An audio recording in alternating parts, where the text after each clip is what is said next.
Hello everyone, my name is Tiffany Walsh and I want to welcome you to Pathways Therapy.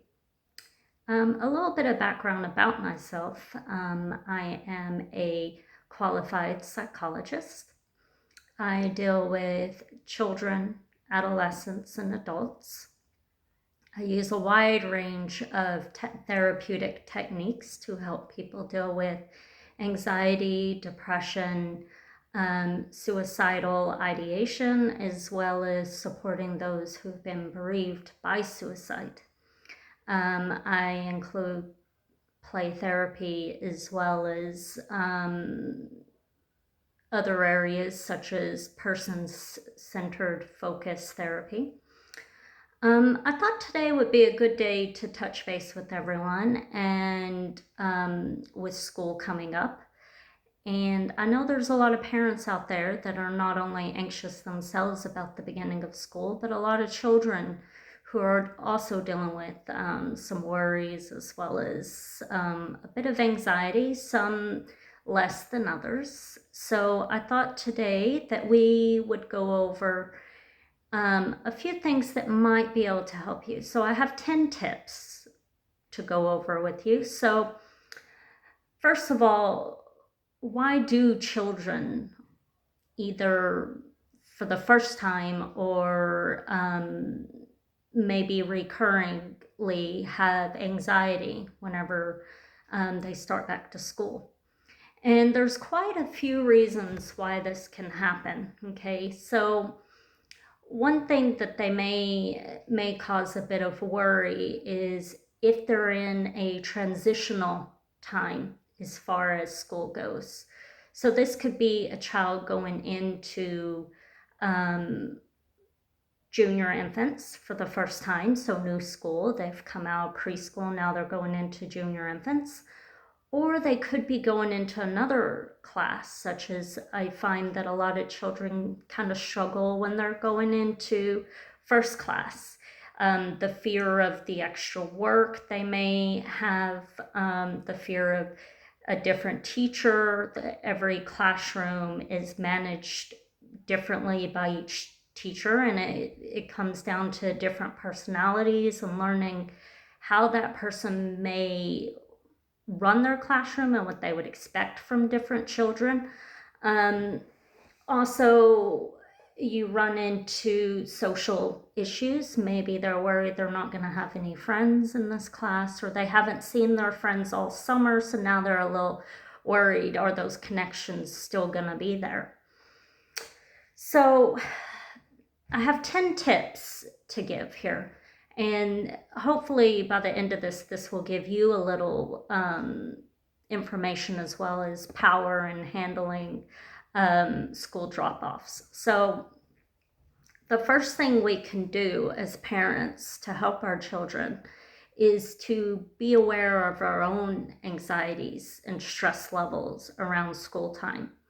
So I don't know about everyone else, but I am a mother myself, and I know the lead up to school can be quite stressful. Getting books together, trying to set a schedule when kids have been without a schedule all summer. Something as simple as figuring out what to pack in lunch boxes can be quite difficult. And what I would encourage you to do is to, when you notice that your children may be getting a little bit anxious, is the first step is to stop and maybe evaluate how you're feeling. Are you feeling anxious? Are you feeling stressed? And the reason for this is because anxiety is contagious, right? And especially contagious between parents and children. So biologically, we're wired to be connected to a parent and know what to be fearful of in our environment from our parents. So if the lead up to school is quite stressful and anxiety inducing, for yourself, then of course your child could also struggle with this. They may be getting the message that, this is something to worry about. So, stop and evaluate yourself. Okay. 2 is keep talk around school positive. All right. So we often, leading up to the beginning of school, we may start to set the tone for school starting, even as simple as setting schedules. So we may start to tell our children, oh, well, whenever school starts, we won't be able to do this. Or whenever school starts, you're going to have to go to bed earlier. Oh, you're going to learn whenever we start back to school. We'll see how you handle that. So we can take it from as simple as just letting them know that they need to get prepared, that things are about to change in the house because school is coming, as far as almost threatening a bit, because we're frustrated with our kids not getting on the schedule that we are already worried about setting for them. So we just want to be careful around that. So kids don't need a lead up to school. Okay, so we can just tell them as simple as, I want everybody to bed early tonight. Or, guys, it's time to start heading up to bed. And if they say, oh, why, we've been staying up till 10 all summer, then, you just say, well, I want us to all get ready because I'm going to have to be getting up early to pack lunches and things. And I don't want y'all tired and I don't want to be grumpy. So I think it'd be good if this weekend we, start transitioning. So then it comes from a place of concern not only for yourself but for them, rather than threatening, oh, things are about to change, because then it starts to become a little bit anxious around that topic. Tip 3 is, when it comes to children, I always encourage parents to always find out what your kids know, check in with them, and find out beforehand. So one thing that we can do to help check in with children, and this works from young age up to teenage years, is when we're in the car and we're on our way on a road trip, maybe over the summer, or we're going to buy school supplies, or we're just driving to football practice, is when the kids are in the car, we just say, so are you ready for school to start back? Are you looking forward to it?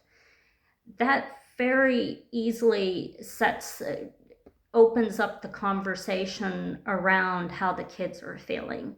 So we want to make sure that these questions are open-ended, okay? They're done in a car to where it isn't you sitting the child down and setting them up for a conversation, because then they can very much feel like they're being interrogated. They have their guard up, they're trying to figure out what it is you're looking for, and they're not going to be as open.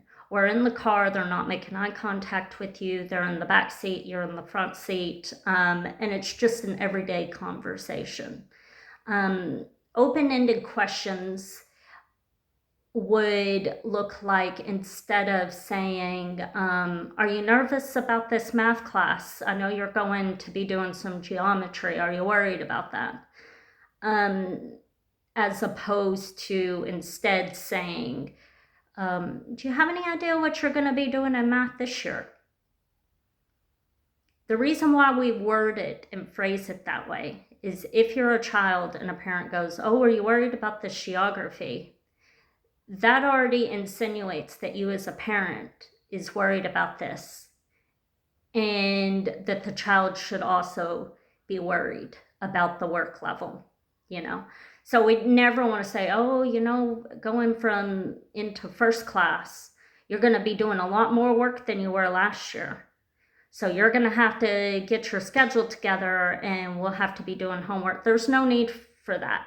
You can make that change in your own head, and then the children will figure that out by you leading from example. We don't have to get them worried about it. So open-ended questions that don't imply anything are very useful, okay? So tip 4, if your child does come to you with a worry or a fear, Or during the conversation in the car, they're like, oh, yeah, I am really worried. I had to pick up this book for school and it looks tough. Okay. What we're going to do as parents is validate their feelings, first of all, and two, not fix. So the kids aren't looking for you to fix this problem for them. Okay, what they're looking for is support, understanding, and validation that what they're feeling is normal and that's okay. So if a child were to say what I referenced earlier, we may reply with something like, oh God, yeah, I get that. I remember when I started school and I sat down, looked at the book, I was quite worried as well. But I learned very quickly that, you don't have to know all that information going into class. That's kind of why you're there, and they kind of teach you a little at a time. And once I got that in my head, it just seemed a little easier. So then you're giving an example that you also have felt that way, which is a good way to validate feelings, but you're also acknowledging, oh yeah, like, I get that. That can be quite scary. I'm sure reading through those books can be terrifying because you don't know what's in the book and you don't know the information. So if you're reading a book that you know nothing about, of course it's terrifying. So it's just, validate, don't fix, don't, expect them to, they're not expecting you to have the answers or to fix it. Okay. They're just looking for validation. Also, just be careful, on how you're wording things with them. Okay, so a little practice run is good for parents, like sitting down and saying what's an open-ended question. Tip 5, this is a really good tip. So going into a situation, going to school, children really have no choice but to go to school. So already they can feel like they're powerless. So a good tip is to give them choices. When we give them choices, we are then giving them power and control over their environment, their behaviors. And to be honest with you, you're going to have to say no to them later during the day. And if they have a couple of wins in the bucket, it makes it a little easier when you're saying no in the future. So given choices to say a small child can look something like, would you rather wear these socks or these socks? They may be the exact same socks, but they're still getting to pick and make the decision. What would you like for breakfast? This cereal or this cereal? And, it doesn't really matter to you what they pick, but they still feel like they're getting control over that. Now, for this technique to work, you have to limit their choices. Don't say, go down and pick something for breakfast, because then it doesn't feel like they're not choosing. They're going down and making it. But if you're saying, these are your choices, which one do you want? Then, and limit the choices to two tops. We don't need 5, 6, 7 different cereals. And if you do pick 2 cereals and they say, actually, I want that cereal, and it doesn't really matter to you if they eat the 3rd cereal, let them have the 3rd cereal. Because like I said, you're going to have to say no later, so let them have the win on things that matter very little. For older children, when you're picking school supplies, you may pick several, you need whiteboard markers. Do you want these ones or these ones? And look, teenagers aren't going to go, oh, those ones. They may answer with, I don't care, I guess those ones. Still, they've made the choice. Okay. Picking up 2 pairs of black runners, they're still getting to choose what runners they get. Okay. Lunches, they can pick lunches. Do you want a wrap for lunch or a sandwich? Things of that nature. So it's a good way to give them power and autonomy back. They're making choices and they're having control over their day. Number 6 is social connections. All right. So some of these kids haven't seen each other for the entire summer, and that can leave them feeling that they have no friends at school. because 3 months in a kid's mind is an extremely long time. Some of the older kids may have been speaking to each other by text message or by phone, but that's still very different than being in a classroom face to face. So it's important that we encourage play dates leading up to school time, especially with kids that may be in their classroom. And this just rebuilds that bond and reminds the kids that they have friends there and that they're not going into this alone. Also, kids are very good about when they get together that they may then bounce ideas off each other, they may make plans, and it gives them something to look forward to. Which brings me to number 7. Number 7 is plan ahead. So a good tip to handle anxiety is planning and gathering information. Because when you do that, it limits variables and gives you a sense of control. Okay, as long as you're not rigid in your plans, this is a very good technique to help with anxiety leading into a situation. So, some ways to plan with children is let them know who their teacher's going to be. Find out what classroom they may be in this year. Let them know what their start and stop time is, and possibly even what time they may have lunch at. Driving up to the school so they can see the school. Even walking through the day in their visually with them. So when we get to school, we're going to park in the drop-off line. And on the first day of school, what I'm going to do is walk you up to the door. And then once you get there, you'll get in line and you'll be with your friends, and then you'll go into the classroom. As much detail as you can give walking them through. Information eliminates the brain from making up a story. So if the brain already knows what's going to happen, it therefore can't catastrophize things and come up with its own plan and story on what may happen. So it eliminates its ability to do that, because going in on the first day of school, a lot of kids know I'm going to arrive on the first day of school at this time and I'm picked up at this time. The rest of the day is open to them writing a narrative on what may occur that day. So if we can eliminate that as much as possible, it can give them comfort on what may happen, okay? Encourage them to ask questions around the day. So number 8 is arrange a handoff. So for children that may be clingy or find it difficult to walk into the school away from mom, and they tend to do, or dad, or whoever is dropping them off, they tend to do a lot of crying and clinging and working themselves up. A good thing to do is to arrange a handoff. So what this means is either another child that arrange for your child and another child to meet up in the parking lot and they walk in together. Your child may even walk up with another parent and child that they are comfortable with. You may even need to speak to the teacher to possibly, you're walking your child up to a certain point, that teacher is taking that child from that point into the classroom.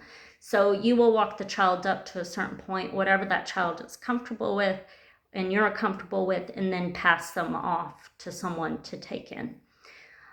When this happens, I want you to be aware that you're not a bad parent if your child cries, okay? 98% of children, as soon as they walk through the school doors, settle in and they're not crying and continuing to be upset. Most of the time, it's the initial break from that caregiver that they find difficult. It's like letting go of a hand and jumping off a cliff in their mind. But once they let go and they walk off and they're in there, they're absolutely fine and cope very well. Okay, so Don't get yourself worked up and thinking that you're a bad parent if by chance that child walks into school crying. Check in with the teacher and make sure their day was okay. Okay? So, number 9 is get help.